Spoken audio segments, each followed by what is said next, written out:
はいどうも、ご安全に。制汗溶接職人カジチャンネルのカジです。今回は水冷式の TIG のパワーケーブルに穴が開いてしまった時に使える修理方法をご紹介します。皆さんは空冷式でも水冷式でもパワーケーブルに穴が開いて壊れてしまったなんてことありませんか？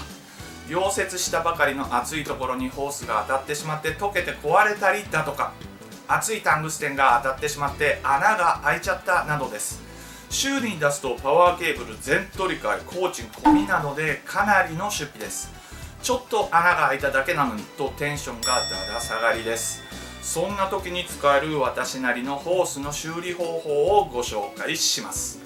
大きな穴が開いてしまった場合などは修理が難しくなりますが、タングステンが刺さってしまったなど小さな穴の場合に使えます。合わせて TIG のパワーケーブルの空冷式と水冷式の違い、それぞれの構造も解説しますので最後までご視聴ください。そしてこの動画を見つけてくれてありがとうございます。あなたのコメント、チャンネル登録、高評価など皆さんからの反応が私のモチベーションです。質問、感想何でもいいのでコメントいただければ幸せます。それでは早速いってみよう。まずはパワーケーブルとはどういったものなのかから解説します。パワーケーブルとは電力を電気機器へと供給するために使用されるケーブルのことなのですが、TIG 溶接機に関して言えば溶接機本体からトーチまで電力を供給するケーブルのことを言います。 TIG 溶接機のパワーケーブルには空冷用と水冷用があり、溶接機本体のスイッチで切り替えることができますが、水冷用のパワーケーブルを空冷用として使うことはできませんし、逆に空冷用のパワーケーブルを水冷用として使うこともできません。それぞれの特徴を空冷式から言うと、メリットとしては水冷用に比べるとすごく軽いです。購入費用は水冷用に比べると安くなります。デメリットとして低電流なら連続溶接で使えると思います。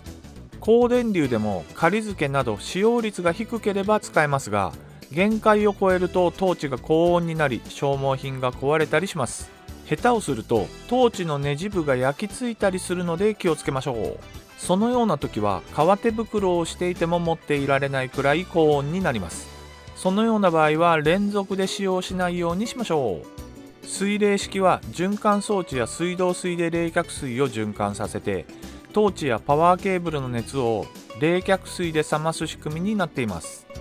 メリットとしてはトーチが熱くなりにくいので高電流での連続溶接が可能となります。消耗品が熱で壊れてしまうことも少なくなり、その部分では経済的とも言えます。デメリットは溶接機の他に循環装置や水源が必要になりますし、空冷式に比べてトーチが重たくなります。購入費用は空冷式と比べて高くなります。まとめるとこのようになります。空冷式は割安でトーチが軽いのですが、高電流の溶接には向かない。水冷式は割高でトーチが重いのですが、高電流の溶接が安定してできる。私の場合は長い間水冷式しか使っていません。重たいのですがストレスなく連続溶接できるので水冷式を使っています。ちなみにパワーケーブルを TIG 溶接機本体へつなぐ場合はマイナスにつなぎます。アースはプラスにつなぎます。逆につないでも溶接はできますが、タングステン電極棒が溶けやすくなり溶け込みも浅くなるので注意しましょう。先ほどから空冷式と水冷式と言っていますが、主にパワーケーブルとトーチに違いがあります。ここでは後で解説しますパワーケーブルの修理のためにパワーケーブルなど空冷式と水冷式の構造を簡単に解説します。まずは空冷式のパワーケーブルから解説します。空冷式のパワーケーブルには1本式と2本式があります。1本式はケーブルの周りをアルゴンガスが通る仕組みになっていて、パワーケーブルとトーチスイッチ用の線2本がトーチにつながっています。ガスによるパワーケーブルの冷却効果もあります。2本式はケーブルとアルゴンガスが別々のホースでトーチまでつながれています。パワーケーブルとトーチスイッチ用の線とアルゴンガス用のホースの3本がトーチにつながっています。パワーケーブルの冷却効果はありませんが、アルゴンのホースが独立しているので、壊れた際に比較的安く修理することができます。一方、水冷式はこの図のようになっています。水は送り用冷却水ホースからトーチに入って、ケーブルの周りを戻りの水が流れて溶接機に帰っていきますので、パワーケーブルと送り用冷却水ホース、アルゴンホース、トーチスイッチの4本がトーチにつながっています。空冷2本式以外のパワーケーブルの構造は、空冷式、水冷式ともにこのようになっており、破れてしまうとそこだけつなぎ直して修理することはできないので全交換となります。そこで簡易的ではありますが、パワーケーブルに小さな穴が開いてしまった時に、私が実際に修理している方法をご紹介します。コツはいりますが、この方法だと出費を抑えることができます。同じ方法でトヨロンなどのエアーホースの修理、半自動のパワーケーブルの修理も可能なので参考にしていただければと思います。では、水冷式のパワーケーブルに小さな穴が開いてしまった時の修理方法を動画を見ながら解説します。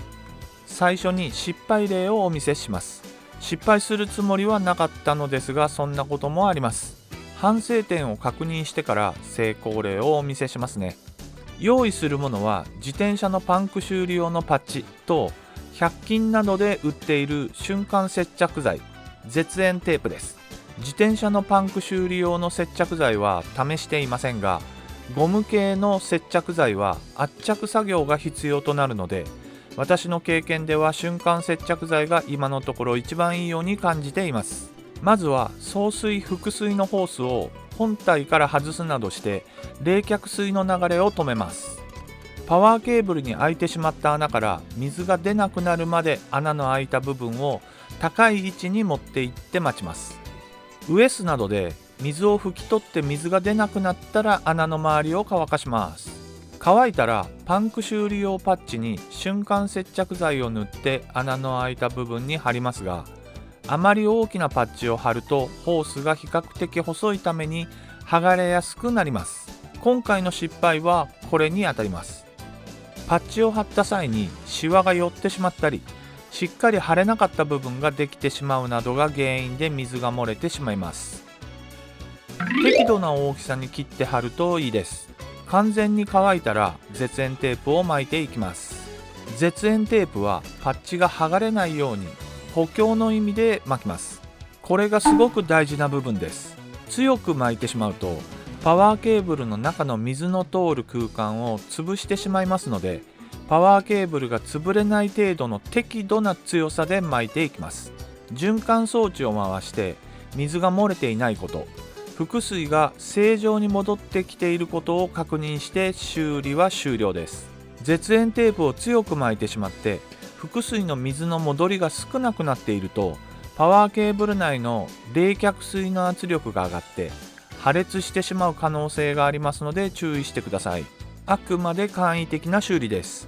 大きめの穴が開いてしまった場合は業者さんに修理を依頼するか、自分でパワーケーブルを交換しましょう。大事なことは常日頃からパワーケーブルなどにストレスを与えないように大切に使うことです。むやみに引っ張ったりせず、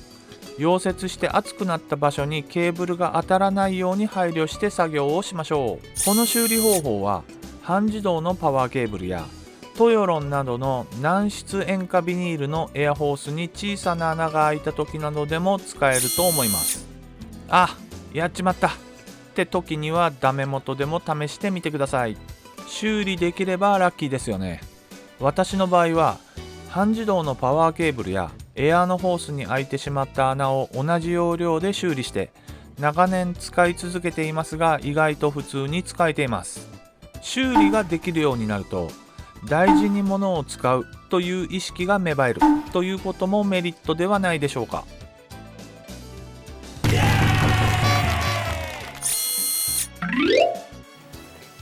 はい、どうでしたか。普段請求書などを目にしない人はいつも仕事で使っている製品がどのぐらいの値段なのかわからないと思いますが、青函溶接で使う消耗品などは意外と高いものが多いです。仕事道具を普段から大事に使って無駄な出費を抑えられれば、社員の皆さんにも少しは還元されるかもしれません。今回紹介した修理方法もやっちまったって時に試してみてくださいね。職人が高いレベルになってくると失敗のリカバリーもうまくなるものです。はい、質問感想ありましたらコメントください。チャンネル登録高評価よろしくお願いします。最後までご視聴ありがとうございました。それでは皆さんご安全に。